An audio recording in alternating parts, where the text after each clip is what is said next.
மைத்ரேய உவாச்ச 8வது அத்தியாயத்துல 3வது ஸ்கந்தம் 8வது அத்தியாயம். இது கதையாட்ட போயிட்டு இருக்கு இல்லையா? நடந்துட்டே இருக்கு, சம்பாஷணம் நடந்துட்டே இருக்கு. அப்ப மைத்ரேய மகர்ஷி சொல்ற, நீர் யார் தெரியுமா? அதாவது இப்போ நல்ல ஸ்டூடெண்ட் இப்ப முகஸ்துதி இல்லை இது. சரி, முகஸ்துதி வேற, ஃபேக்ட சொல்றது வேற. நீர் யார் தெரியுமா? சாட்சாத் யம தர்மராஜனுடைய அம்சமாச்சே. முன்னாடியே சொன்னாரோ இல்லையா, முனிவருடைய சாபத்தினால நீங்க யம தர்மராஜனே வீரராக பிறந்திருக்கார். அப்போ ஞானமான மைத்ரேயர் எவ்வளவு உயர்த்துறார், அஞ்ஞானமான துரியோதன தாசியாபுத்திரான்னு சொன்னார். சரி, மனிதர்கள் 2 எக்ஸ்ட்ரீமுக்கு போவாங்கிறதுக்காக சொல்றேன். போற்றுவார் போற்றட்டும், தூற்றுவார் தூற்றட்டும், யார் வேணா என்ன அவன் சொல்றதுனால நம்ம குறைஞ்சு போயிடக்கூடாது இல்லையா? இது அப்போ நம்ம என்ன நம்ம மனசுல நினைச்சுக்கணும்னா, சந்திரனுடைய பிரதிபிம்பத்தை அந்த நீர் அலை கழிச்சு மீன் சாப்பிட பார்க்கறதே அந்த மாதிரி நினைச்சுக்கணும். இதெல்லாம் அல்ப விஷயங்கள். இதனால நமக்கு ஒன்றும் நடக்க போறது இல்லை, நம்ம முழுமையா தான் இருக்க போறோம். அப்ப இவர் சொல்ற, எப்படிப்பட்டவர்? எல்லோகபாலோ பகவான் பிரதானக பபூவி தேகாஜித கீர்த்தி மாலம் பதே பதே நூத்தனைய எஸ்ய வீக்ஷணம்னு சொல்லிட்டு முதல் ஸ்லோகத்துல சொல்ற, நீங்க அதாவது எந்த நேரமும், அதாவது எப்படிப்பட்டவர்னா பகவானுடைய புகழ தெரிஞ்சுக்கணும்னு ஆர்வம் கொண்டவராயிற்றே. ஏன்னா அவர் பேசுறது ரத்தியாபூஷணை பத்தி இல்லை, தெருவில் போயிட்டு வரவனை பத்தி இல்லை, பரபிரமத்தை பத்தி கேட்கிறார் இல்லையா? அப்போ இவருக்கு சந்தோஷமாயிடுது. அப்போ அவர் சொல்ற, இந்த மனிதர்கள்லாம் எப்படி தெரியுமாப்பா, அதே பிறந்து அவ குடும்பத்தை பரிபாலனம் பண்றதுலயே விழுந்து அதுலயே வாழ்ந்து அப்படியே பேசிட்டு இருக்கா. அது சொல்லிட்டு சொல்ற, நான் உனக்கு பிரவர்த்தையே பாகவதம் புராணத்தை சொல்றேன். இது 2வது இன்ஸ்டன்ஸ் பார்க்குறோம் இல்லையா, பாகவத புராணத்தை சொல்றது. அது சொல்ற, பிரவர்த்தையே பாகவதம் புராணம் யதாக சாக்ஷாத் பகவான் ரிஷிப்ய. அப்ப பாகவத புராணத்தை சொல்றேன். ஏன் தெரியுமா? இந்த பாகவதம் சங்கர்ஷண மூர்த்தியாக பாதாள லோகத்தில் இருந்து கொண்டிருக்கின்ற அந்த பரபிரமே தன்னுடைய வாயால, அழகான தன் திருவாயால ரிஷிகளுக்கு, சனவாதி முனிவர்களுக்கு சொன்னார். அப்போ பரபிரம்மம் பிரம்மதேவரை ஆசீர்வாதம் பண்ணி பிரம்மதேவருக்கு பாகவதம் சொன்னார். அதே பரபிரம்மம் பிரம்மதேவருடைய மகன்களான முதல் அவதாரமா அவ படைச்ச குழந்தைகள், 4 திருக்குழந்தைகள், அழகான சனத்குமாரர்கள், சனந்தர், சனாதனன், சனத்குமாரன் சொல்லிட்டு அவ 4 பேருக்கு சொல்லி கொடுக்குறான். அப்போ பாகவதம் அங்கங்கன்னு சொல்லப்படுகிறது. பாகவதம் கேட்டேன்னா மனசுலயே வச்சுக்கோங்க, திருப்பி சொல்லணும் இல்லையா? அப்ப இவர் சொல்ற, அப்படிப்பட்ட பாகவதத்தை உனக்கு சொல்றேன், என்ன சொல்லிட்டு போயிருக்காரு இல்லையா, சொல்றேன்னுட்டு. அப்போ சங்கர்ஷனானந்த இவர் ஆதிசேஷ பகவான், அதாவது ஆதிசேஷன் மேல அப்படி தல்பகத்துல இருக்க பகவான் அழகாக அவர் என்ன பண்ணார், அப்படியே கண்களை மூடிட்டு அப்படியே தியானம் பண்ணிட்டு வச்சு சனகாதி முனிவர்கள் அங்கே வந்தானோ. 4 குழந்தைகள், எப்படி சனகாதி முனிவர் 5 வயது குழந்தைகள் மாதிரி இளமையோட இருப்பானோ அவர்கள் வருகின்றார்கள். வர்றச்ச எப்படின்னா, அந்த கங்கா நதி பகவானுடைய பாத அக்ரத்திலிருந்து தான் வந்ததுன்னு பார்த்தோம் திரிவிக்ரம அவதாரத்துல. அது அப்படியே அங்கேருந்து பாதாளம் வரைக்கும் போகுது. அதுக்கப்புறம் தான் பகீரத பிரயத்தனம் சொல்றோம், பகீரதன் தன்னுடைய முன்னோர்களுக்காக வந்தான். அப்படிப்பட்ட அந்த கங்கா நதியில நீராடிட்டு அவ வந்திருக்கா. அவ ஜடாமுடியில நீர் அப்படி சொட்டின்னு இருக்கான். இங்க சங்கர்ஷ மூர்த்தியாக பகவான் அப்படி நிக்கிற ஆதிசேஷன்ல அப்படியே சாஷ்டாங்கமா நமஸ்காரம் பண்ணாங்க. பண்ண உடனே சனகாதி முனிவர்களுக்கு அப்படியே பகவானை பார்த்து அப்படியே சொல்றாளே, காதலால் கசிந்துருகி இந்த திருவாசகத்தை சொல்றாளே, அது மாதிரி அப்படியே சுதி பண்றா. அப்படி பார்க்கும்போது பகவானுடைய அந்த கிரீடத்தை முதல்ல பார்க்கறான். கேசாதிவாதம் அழகாக கிரீட்டா சாஸ்திரமணி பிரவேக, 1000 தலைகள் உள்ள ஆதிசேஷன் மேலதான் இவர் உட்காந்துட்டு இருக்கார். 1000 கிரீடம். இந்த ஆதிசேஷன்லேருந்து பார்க்குற ஆதிசேஷம் அப்படியே படம் எடுத்துட்டு இருக்கு. அதுக்கு ஒரு கிரீட்டம், அதனுடைய காதுல ஒரு சின்ன அழகான மணி, ஒரு காதுல மணி ஞாபகம் இருக்கும்னு நினைக்கிறேன் உங்களுக்கு. நவவர்ஷாணி சப்த திவ்யதாயவேல இது பார்த்தோம், நாராயணி தீபா தையில இல்லையா, பாதாள உலகத்தை யாருக்கு காத்து கொண்டிருக்கின்றார். அது இந்த சங்கர்ஷ முனியான பகவான் இந்த சனத்குமாருக்கு பாகவதத்தை சொன்ன. இது அப்படியே அந்த அந்த அந்த முனிவர்கள் என்ன பண்ணாலும் சாங்கியாயன முனிவருக்கு சொன்னான். ஒருத்தர் வாங்கிட்டு ஒருத்தர்கிட்ட கொடுத்துருக்காங்க பாகவதம். அந்த பாகவதம் அந்த சாங்கியாயனர் என்ன பண்ணார்னா தன்னுடைய சிஷ்யரான பராசர மகர்ஷி சொன்னார். அவர் பிரகஸ்பதி பகவானுக்கு சொன்னார் அப்படின்னு சொல்லி பாகவதோடைய வந்திருக்கு. அப்போ இந்த பராசர மகர்ஷி யாரு? மைத்ரேயரோட குரு பராசர மகர்ஷி. இந்த அதுல சொல்லிட்டு புலஸ்தே முனிவர் சொன்னதுனால பராசர மகரிஷி எனக்கும் பாகவதத்தை கொடுத்தார். அடுத்ததா அவர் எப்ப கேட்டார்னா, உத்தவருக்கு ஸ்ரீகிருஷ்ணன் உத்தவருக்கு பாகவதம் சொல்றச்சு மைத்திரேயனை வந்து சேர்ந்தார். எவ்வளவு பெரிய இல்லை அந்த அதுல இருந்து பாகவதம் தொட தொட உங்களை அப்படியே உயர்த்திண்டே போகும் வாழ்க்கையில். அது சொல்றார். சொல்லிவிட்டு பக்தி ஸ்ரத்தையோட வினயத்தோட கேட்குற உனக்கு சொல்றேன் அப்படிங்கிற, இது உங்களுக்கு ஞாபகத்துக்காக சொல்றேன். இதே பாகவதத்தை சப்தாகமாக 7 நாட்கள் சொல்லிட்டு இருக்கார். யாரு? முதல் சீனுக்கு போங்க, பரீட்சத்துக்கு ஸ்ரீசுகர் சொல்லிட்டு இருக்கார். எல்லாரும் தான் உட்காந்து கேட்டுட்டு இருக்கா. அங்க ஓரமா உட்காந்துட்டு ஒருத்தர் கேட்டுட்டு இருக்கார், இளைஞனாக கேட்டுட்டு இருக்கார். யாரு? சூத புராணிகர். அந்த குழந்தைய, அதாவது இவர்களுக்கு அவர் கேட்க வேண்டிய அவசியமே இல்லை, ஒரு ஓரமா உட்காந்து கேட்டுட்டு இருக்கார். சுகரே சொல்ற அவருக்கு சித்தி ஆயிடுத்து பாகவதம்னுட்ட. அந்த சூத புராணிகர் என்ன பண்ண, இவெல்லாம் சௌனக மகர்ஷிகள் எல்லாம் சத்திரயாகம் பண்றச்சு அங்க வரும்போது, சுவாமின்னு உமக்கு பாகவதம் தெரியுமே அதை எங்களுக்கு கொடுங்கன்னும் போது அவர் பாகவதத்தை சொல்லிட்டு இருக்க. அதுல நம்ம இத்தனையும் பார்த்துட்டு இருக்கோம். இட்ஸ் குட் ரிவிஷன் இல்லையா? அப்போ நீங்க எவ்வளவுக்கு எவ்வளவு பாகவதம் படிக்கிறீங்களோ அவ்வளோ கூட மெமரி இம்ப்ரூவ் ஆகும். சாதாரணமா மற்ற இலக்கியங்கள் படிக்கணும். யாருக்கு சொல்றா யாருக்கு சொல்ற ரிவைஸ் பண்ணிட்டே இருக்கணும். சரி, மெமரிக்கு முதல் காரணம் என்ன? அவ சொன்னாலே அப்படின்னு நம்ம ரிவைண்ட் பண்றது. ஆனா நம்ம வந்து ரிவைண்ட் பண்ற விஷயம்லாம் நமக்கு பிடிக்காத விஷயம் தான். அவ சொன்னாலே அவ பாவம், அவர் டேமேண்ட் இருப்பார். எனக்கு தெரியும், நான் கல்யாணம் ஆன புதுசுல நீங்க என்ன சொன்னேன்னு தெரியும். பாவம் அவர் முழிப்பார், என்ன சொன்னேன்னு. கல்யாணம் முடிஞ்சு 25 வருஷம் ஆயிடுத்து, திருப்பி அதே டைலாக் வந்த உடனே உங்க அம்மா என்ன சொன்னா, உங்க அம்மா என்ன சொன்னா, அந்த அம்மாவுக்கும் வயசாயிருக்கும், அதுக்கும் தெரியாது பாவம். அதனால வேண்டாததை ரிவைண்ட் பண்றோமே, அந்த நேரத்துல பாகவதத்தை ரிவைண்ட் பண்ணோம்னா மனசுக்கும் அப்படியே சுகமா இருக்கும், மெமரி இம்ப்ரூவ் ஆகும். இப்போ வந்து இவர் யார் யாருக்கெல்லாம் சொன்னா பராசர மகர்ஷி ஆயிடுத்து, பிரகஸ்பதி ஆயிடுத்து. அதுக்கப்புறம் பராசர மகர்ஷி என்ன பண்ணார், பாகவத்தை எனக்கு சொன்னார். அதை வந்து நான் உனக்கு சொல்றேன், வச்சுக்கிறது இல்லை. சரி, ஞானம் இந்த நல்ல சத் விஷயம்லாம் நம்ம ஒழிச்சு வச்சுக்கூடாது. பணத்துக்கு விற்கிற விஷயம் இல்லை. இதெல்லாம் எவ்வளோ பணம் கிடைச்சா கொடுத்தாலும் கிடைக்காது. எக்ஸ்பீரியன்ஸை சொல்கிறேன். ஏன்னா ஏதோ பணம் கொடுத்து இப்போயே டிக்கெட்டுக்கு சீசன் போய் உட்காந்துருப்பாங்க. 2 மணி நேரம் பாடியாச்சு வந்தாச்சு, அதுக்கு வி ஆர் பேயிங். அது ஒர்த்தா இல்லையாங்கிறது வேற விஷயம். கேன்டீனில் போய் சாப்பிட்டுட்டு அங்கே வந்து அரட்டை அடிக்கிற வச்சனமும் இருக்கா, காசு எடுத்துக்கிட்டு இல்லையா? அன்னைக்கு கேன்டீன்ல என்ன புதுசாக போடுறாங்க. சரி, இதெல்லாம் வந்து இந்த விஷயங்கள்லாம் எப்படின்னா, அதுக்கு நான் எதையும் தாழ்த்தி சொல்லலை. இதெல்லாம் நம்ம படித்தோம்னா நம்மளை திங்க் பண்ண வைக்கும். ஓஹோ இது இப்படி இருக்கே இப்படி இருக்கே, அது கரெக்டா ஓ இப்படிதான் வருமோ அப்படின்னு சொல்லிட்டு. அடுத்து இவர் சொன்னா, இந்த பிரபஞ்சமே நேரில் மூழ்கின்னு இருக்கும் போது இருந்தவர் ஸ்ரீமன் நாராயணன் மட்டும்தான் ஞான வடிவா இருந்தார். அவர் ஆத்மானந்தத்துல மூழ்கி அப்படியே ஆதிசேஷனுடைய படுக்கையில் இருந்தார். எல்லா சச்சங்கத்திலையும் பார்த்தா சொன்னேன். இந்த சீன் வர்றச்சே ஒரு நிமிஷம் யோசிச்சு பாருங்க. இப்போ வைகுண்டம் வாசல் திறப்பு இதெல்லாம் வருத்தம். நிறைய சித்திரங்கள்லாம் நீங்கள் பார்த்தீங்கன்னா பார்க்கடல் அப்படியே அலையாக போட்டிருப்பார். அதில் ஆதிசேஷன் இருப்பார். அது மேலே அழகான யோக நிதிரையில் பகவான் இருப்பார். எப்படி இருக்க முடியும் சாமி? ஒரு மனுஷன் கடல் ஆடின்னு இருக்கு, பாம்பு வழுக்கின்னு இருக்கு, அதுக்கு மேலே ஒருத்தர் இவ்வளவு யோக நிதிரையில் படுக்க முடியுமானா, நம்ம சம்சார சாகரன்றது தான் ஆடிகிட்டே இருக்கும். அதில் எல்லா பிக்கல் பிடுங்களும் வரும், ஏற மாதிரி இருக்கும், அப்படியே வழிக்கு வந்துடும். ஒரு 4 சச்சங்கம் வந்தேன்னா 5ஆவதுல யாருன்னா சொந்தக்கார வராதவாலே வந்து வைப்பான். இல்லை வேணும்ட்டே ரொம்ப பேசுறதுன்னா 1.5 மணி நேரம் ஃபோன் போயிடும் இல்லையா? நம்மளை ஏற்றி இறக்கி ஆடிண்டே இருக்கும். ஆனாலும் இந்த மாதிரி கல்பக சைனத்தில் நான் படுத்துட்டு இருக்கேன் பாரு யோக நிதிரையிலங்கிறார். Is a role model. நீ அந்த மாதிரி இரு, எனக்கு என்ன கஷ்டம் வந்தாலும் பரவாயில்ல, உள்முகமா பாரு, பரவாயில்ல, இதுவும் கடந்து போகும் அப்படின்னு தன்னுக்குத்தானே கான்சென்ட்ரேட் பண்ணிட்டு இருக்குச்சே. ஆடினாலும் சரி வழுக்கினாலும் சரி, this is not end of the road. இதோட முடிஞ்சு போயிடல, நம்ம இன்னும் பண்ணணும். அதுதான் இந்த ஸ்ரீமன் நாராயணனுடைய அழகான காட்சி. நம்ம என்ன பண்றோம், அந்த ரூபத்தை பார்த்து அப்படியே ரசிச்சு அப்படியே விட்டுடுறோமே. அது நம்மளுடைய டெய்லி லைஃப்ல கம்பேர் பண்ணிக்கணும். அவர் எப்படி இருக்க பார்த்து சித்திரமா இருக்கட்டும், என்ன இப்போ சித்திரமா இருந்தா நம்ம சொல்லிக் கொடுக்குற பாடம் இதுதான். அடுத்து இவர் சொல்ற, எப்படிப்பட்டவர் தெரியுமா? அந்த கட்டையை வந்து அப்படியே தீன்னு மூட்டினா கட்டை பக்குன்னு எரிஞ்சிடும். அப்ப தீ வந்து அந்த கட்டைக்குள்ள ஒளிஞ்சுட்டு இருக்க மாதிரி தானே சாரம். அதே போல எல்லா ஜீவராசியிலும் ஒளிஞ்சுட்டு இருக்காரு, அவர் உள்ள ஒளிஞ்சுட்டு இருக்காரு.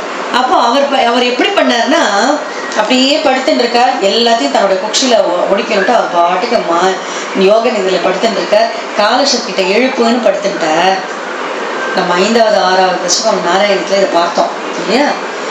அது சொல்றாரு அவர், 1000 சதுர்யுகங்கள் அப்படியே நீர்ல உறங்கிட்டு இருக்கார்.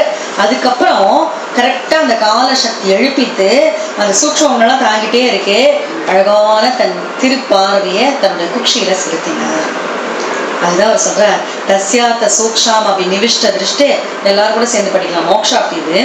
தஸ்யார்த்த சூக்ஷ்மாபி நிவிஷ்ட திருஷ்டே அந்தர்கதோர்தோ ரஜசாதனியா குணேன காலானுகதேன வித்த சூஷ்யம் ததா வித்யதனாபிதேசம். இந்த நாபிதேசத்துக்கு அப்படி பார்த்தாரோ இல்லையோ அழகான படைப்பு சக்தி. அதுதான் அந்த மாயை என்னன்னா அனைத்து சராசரங்களையும் படைக்கின்ற சக்தி உத்பவித்தது. அது சொல்ற அடுத்த ஸ்லோகம் கூட 14வது ஸ்லோகம் 3வது ஸ்கந்தத்துல 8வது அத்தியாயத்துல 14வது ஸ்லோகம். சபத்ம கோஷ சதோதிஷ்ட காலேன கர்ம பிரதிபோதனேன சஜ்ரோசிஷா தத் சலிலம் விஷாலம் வித்யோதனர் அர்க்கலிவாத்மயோனி.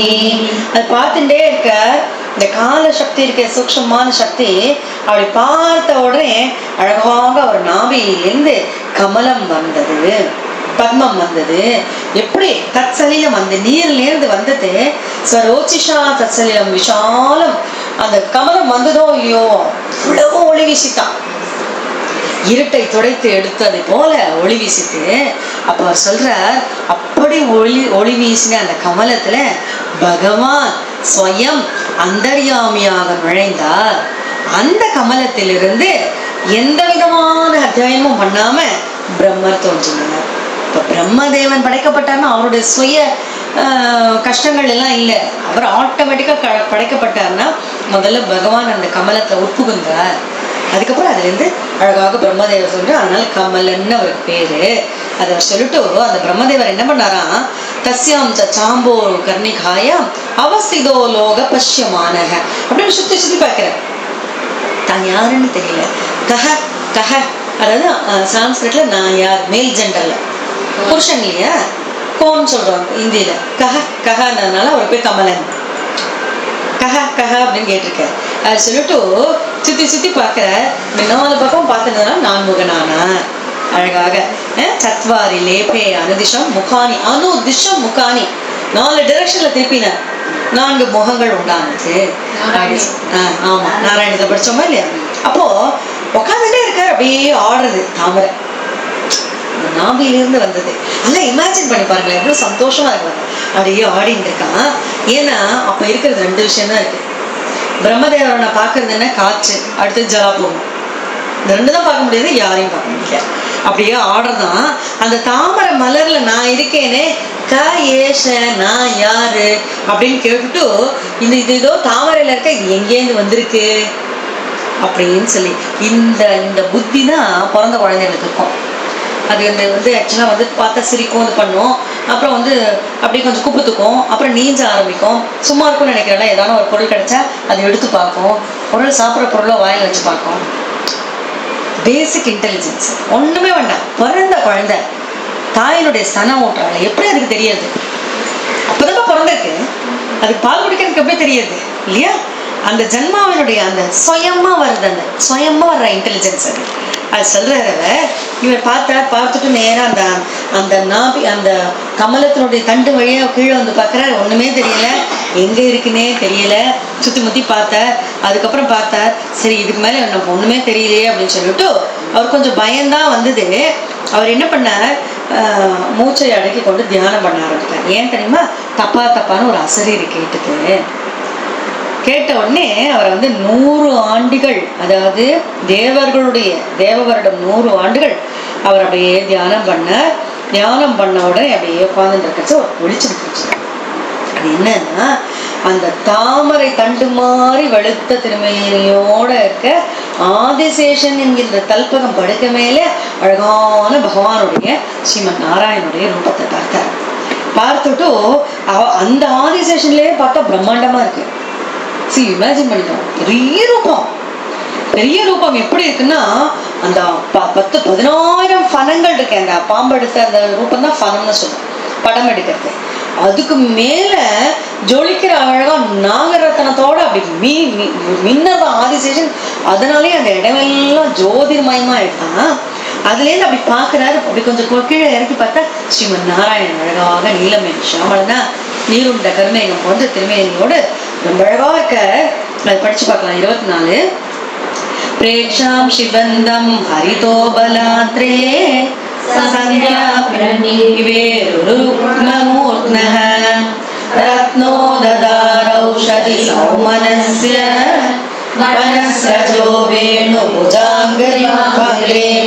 ரொம்ப அழகாக நீருண்ட மேகம் போல அழகான தேகம். அதுல இருந்து சந்தியாப நீரும் அந்த மாலையில சூரிய கிரணம் போல மின்னுகின்ற மஞ்சள் பட்டாடை. மஞ்சள் பட்டாடையிலே பாகவதத்துல பார்த்தீங்கன்னா நிறைய கம்பேரிசன் வரும்.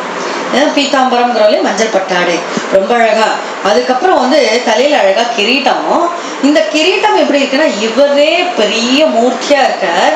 மலை சிகரத்துல வச்ச கிரீட்டம் மாதிரி இருக்கான் பகவானுடைய கிரீட்டம். அவ்வளவு பச்சை மாமலை போல் மேனி அவ்வளவாய் கமலச்செங்கன் இல்லையா, அந்த அழகா இருக்காராம். அவ்வளவு அழகா அப்படிப்பட்ட ஒரு தோளும் அழகான நீண்டு நடுவு தோள்களும் அழகான துடைகளுமாக ரொம்ப அழகா இருந்தார். அதுக்கப்புறமா இன்னும் பார்க்கிற இவருடைய அந்த நீள அகலெல்லாம் நம்மளால பார்க்கவே முடியாதுன்னு பிரம்மதேவர் இஸ் ஒன்றிங் ஆச்சரியப்படுறார். அவ்வளவு பெரிய மூர்த்தி. இன்னைக்குமே காஞ்சிபுரம் நம்ம வந்து அழகான பாண்டவதூர பெருமாளை பார்த்தா நமக்கு இந்த எக்ஸ்பீரியன்ஸ் வரும். பார்த்துருப்பேன். 27 அடி பார்க்கலாம். உள்ள போனா ஒன்றுமே தெரியலப்பா. நீங்க அதை அனுபவிச்சு பார்த்தீங்கன்னா தான் தெரியும். உள்ள போனே ஒரே இருட்டா இருக்கு. என்னமோ கருப்பா தெரியாது. அப்படி கொஞ்சம் அப்படி இப்படி ஜூம் பண்ணி அப்படி இப்படி பார்த்து அப்படி மேல பார்த்தோம். கண்கள்ல ஜலம் வருது. நான் பார்த்தே வரல. ஆமா ரொம்ப அவருடைய அந்த மடிச்ச காலே இப்படி இருக்குமா. 27 அடி. அவருடைய நகங்கள்லாம் பார்த்தோம்னா கண்ணே எடுக்க மாட்டேன். அதெல்லாம் மேல அவருடைய திருஷ்டி பார்த்தா அப்படியே நம்ம மேலதான் இருக்கும் திருஷ்டி. கண்கள் பார்க்க வேண்டியது. பாண்டவதூர சுவாமி அப்படியே அப்படி ஜம்முன அந்த மூங்கில் இது மேல அப்படி காலை மடிச்சுட்டு அவரோட கம்பீரமா இருக்காரு பாருங்க. ஆமா சந்நிதியே இல்ல. சரி உள்ள போய் பார்த்தா அவர் மேல இருக்க சந்நிதி இது வரைக்கும் தான் வாசல். ரொம்ப அருமையா இருக்கும். ரொம்ப அருமையா இருக்கும். அதே போல அப்படி இருக்காரோ நீங்க அவ்வளவுதான் பார்க்க முடியல. பெரிய பெருமாள் அப்படி இருக்காரோ. இருக்கிறவர் எப்படின்னா அழகான வஸ்திர ஆபரணங்கள்லாம் போட்டு இருக்க.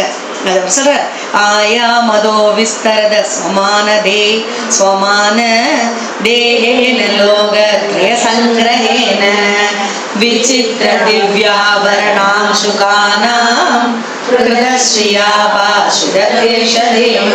எப்படிப்பட்டதுன்னா தேகம் முழுக்க விசித்திரமான ஆபரணங்களால் அலங்காரம் பண்ணிட்டு இருக்காரு. ரொம்ப அழகாக கிருதஸ்ரீயா பாஷித வேஷ தேகம் அழகான அந்த திருமேனி அந்த அழக பார்த்து அப்படி அனுபவிக்கிறாராம் பிரம்மதேவன். அதை பார்த்துட்டு இந்த மாதிரி ஒரு தாமரை மலர் சரணம் இருக்கே இதுதானே நம்ம பிடிச்சுக்கணும்னு பிரம்மதேவன் நினைச்சுட்டார். ஏன்னா அவர் தான் நம்ம ஃபர்ஸ்ட் ரோல் மாடல் சரணாகதி பண்ணதுல. ஏன்னா முதல் படைப்பு பகவானுடைய குச்சியிலேருந்து வந்தது ஃபர்ஸ்ட் வந்திருக்கா. எப்பயுமே சொல்ல முதல் குழந்தை அப்படியே அம்மா அப்பா மாதிரியே பண்ணணும்லாம் சொல்லுவாங்க இல்லையா. அடுத்து சொல்றார் எவ்வளவு அழகா இருக்கார் இவர் முகம். முகேன லோகாதி ஹரஸ்மிதேன லோகத்தை ஹரிச்சு எடுக்கின்ற ஸ்மிதம். புன்னகை. புன்னகையில தான் விஷயமே இருக்கு. ஏன் சிலர் புன்னகை பண்ணா என்னதுக்கு முகத்தை பார்த்தோன்னு இருக்கும். அதே சிரிக்கணுமே சிரிக்கிறது அந்த மாதிரிலாம் ஸ்மிதத்துல நிறைய விதங்கள் இருக்கு. இவருடைய ஸ்மிதம் இந்த புன்னகை என்ன இருக்கா இந்த லோகத்தையே அப்படி ஹரிச்சு எடுத்து களவாடி போகிற மாதிரி ஒரு மாய புன்னகை. அதான் மாய புன்னகைன்னா அது சொல்ற பரிஸ்புர குண்டல மண்டிதேன சோனாயிதேனாத பிம்பபாசா பிரத்யர்ஹயந்தம் சுனேசன சுப்ருவா. சுப்ரு அழகான புருவங்களை கொண்டவர்.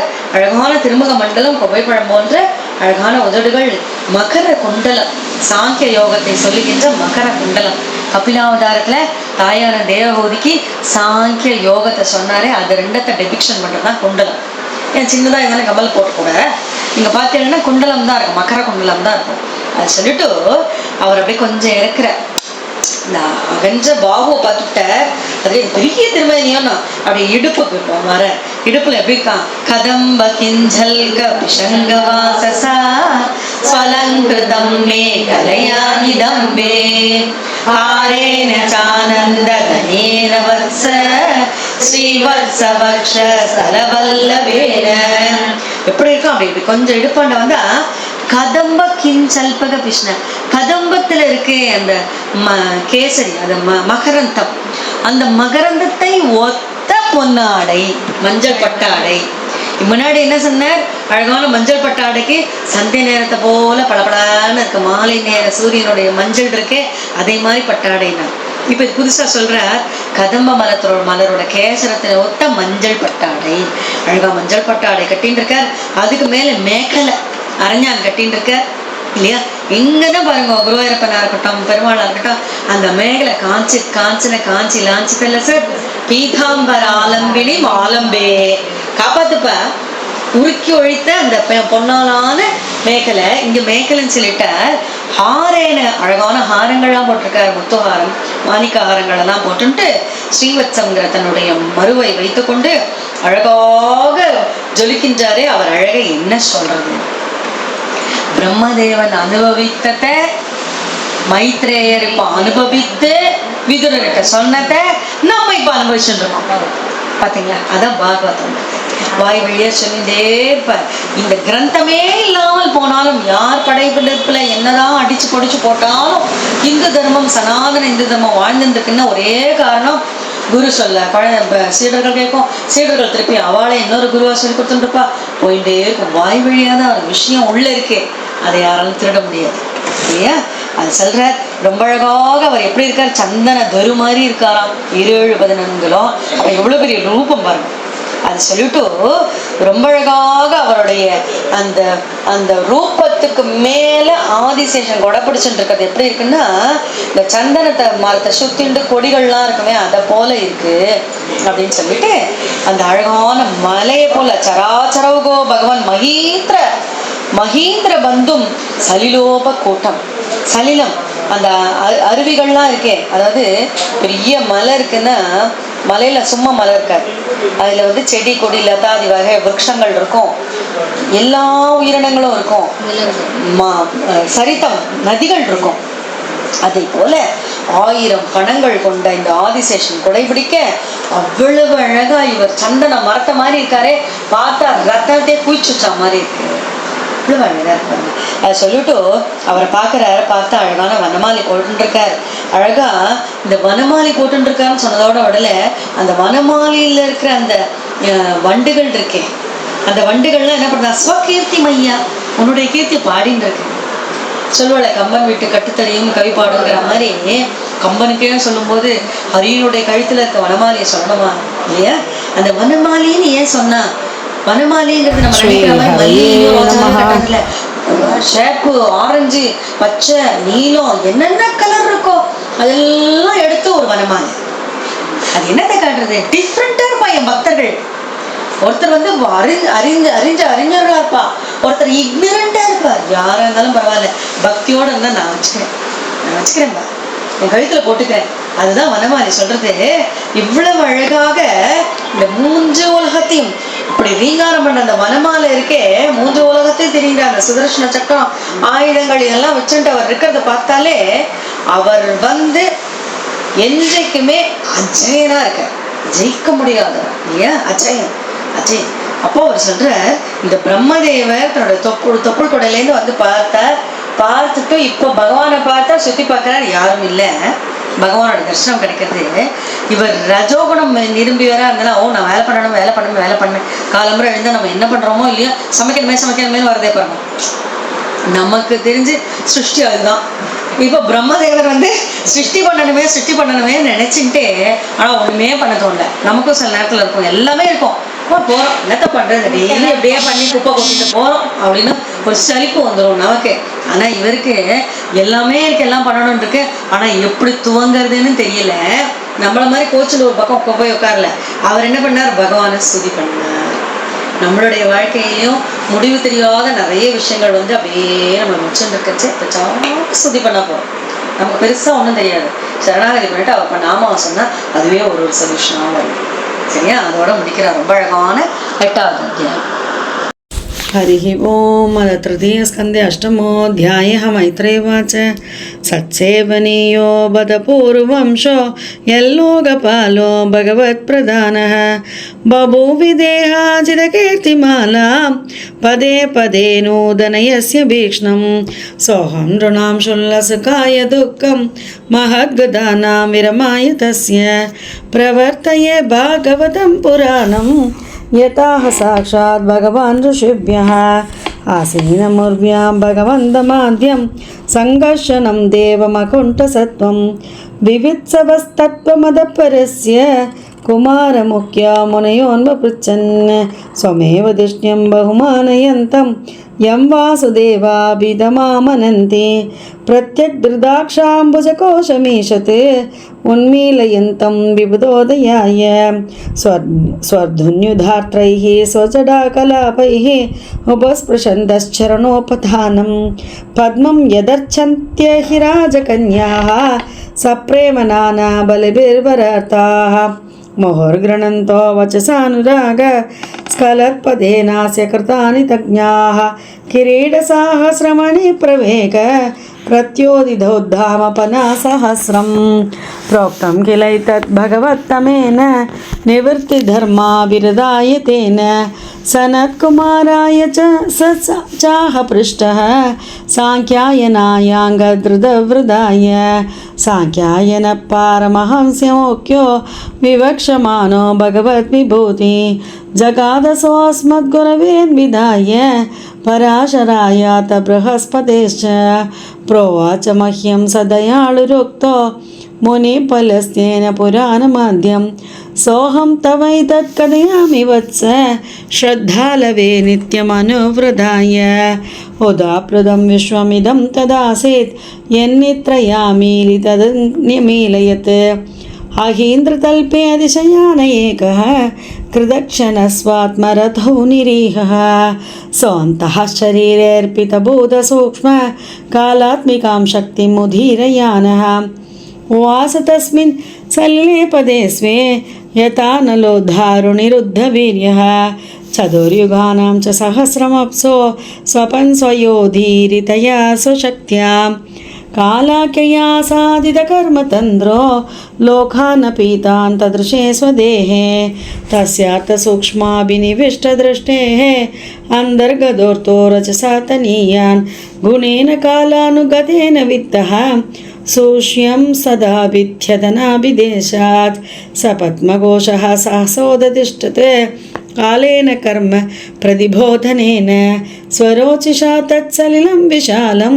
विद्योदयन्नर्कैवात्मयोनिः तल्लोकपद्मं स एव विष्णुः प्राविविशत्सर्वगुणावभासं तस्मिन् स्वयं वेदमयो विधाता स्वयंभुवं यं स्म वदन्ति सोऽबोध్ तस्यां स चाम्बोरुहकर्णिकायाम् अवस्थितो लोकमपश्यमानः परिक्रमन् व्योम्नि विवृद्धनेत्रः चत्वारि लेभे अनुदिशं मुखानि तस्मात् युगान्धश्वसनावघूर्ण जलोर्मिचक्राचलिलात् विरूढम् उपाश्रितः कञ्चमुलोकतत्त्वं नात्मानमत्था वितताति देवः कयेष योऽसावहमब्जरुष्भृष्टे एतत् कुतो वाब्जमनन्यदप्सो अस्ति ह्यतस्तादिह किञ्चनैतत् अतिष्ठितं यत्र सतानुभाव्यं स इत्थमुत्वीक्ष्य तदप्सनाल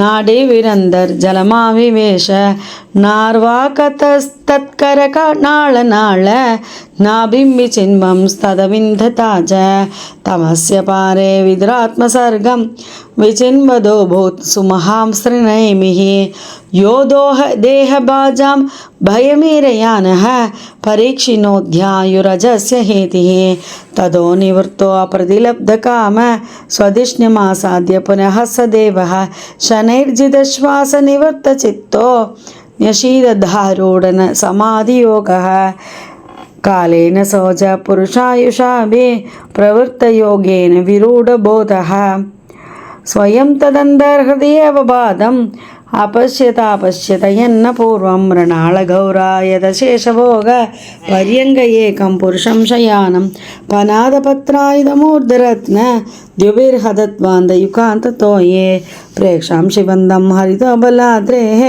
सन्ध्याप्रणीवेरुरुक्ममूर्ध्नः रत्नोदतारौषधिसौमनस्य वनस्रजो वेणुभुजाङ्घ्रिपाङ्घ्रेः आयामदो विस्तरदः विस्ममान देहेन लोकत्रयसङ्ग्रहेण विचित्रदिव्याभरणांशुकानां कृतश्रियापयाश्रित वेषदेहं पुंसां स्वकामाय विविक्तमार्गैः अभ्यर्चतां कामदुःखाङ्घ्रिपद्मं प्रदर्शयन्तं कृपया नगेन्दो मयूगभिन्नाङ्गुलि चारुपत्रं मुखेन लोकार्त्यहरस्मितेन परिस्फुरत्कुण्ठलमण्डितेन शोणायितेनादरबिम्बभासा प्रत्यर्हयन्तं सुनसेन सुब्रुवा कदम्बकिञ्जल्कपिशङ्गवाससा स्वलङ्कृतं मे कलया निदम्बे हारेण चानन्दधनेन वत्स श्रीवत्सवक्षस्थलवल्लभेन परार्थकेयोरमणि प्रवेग पर्यस्तदोर्दण्डसहस्रशागमव्यक्तमूलं भुवनाग्रिवेन्द्रम् अहेन्द्रभोगैरदेवीतवल्शं चराचरौको भगवन्महीत्रा महीत्रबन्धुं सलिलोपकूटं किरीटसाहस्रहिरण्यशृङ्गम् आविर्भवत्कौस्तुभरत्नगर्भं निवेदमाम्नाय मधुव्रतश्रिया स्वकीर्तिमय्य वनमालया हरिं सूर्येन्दुवायुवग्न्यकमं स्तोत्रधामभिः परिक्रमत्प्रादनिकैदुरासतम् तर्ह्येव तन्नाभिसरस्सरोजम् आत्मानमम्ब श्वसनं व्ययच्च तदर्श देवो जगतो विधाता नातः परं लोक विसर्गदृष्टिः सकर्मबीजं रजसोपरक्तः प्रजासुसृक्षन्नियदेव दृष्ट्वा हस्तौत् विसर्गाभिमुखस्तमीढ्यम् अव्यक्तमवर्त्मन्यभिवेशिदात्मा श्रीहरे नमः श्रीहरे नमः श्रीहरे नमः। गोपिका जीवन स्मरणं गोविंदा गोविंदा। सद्गुरु महाराज की जय।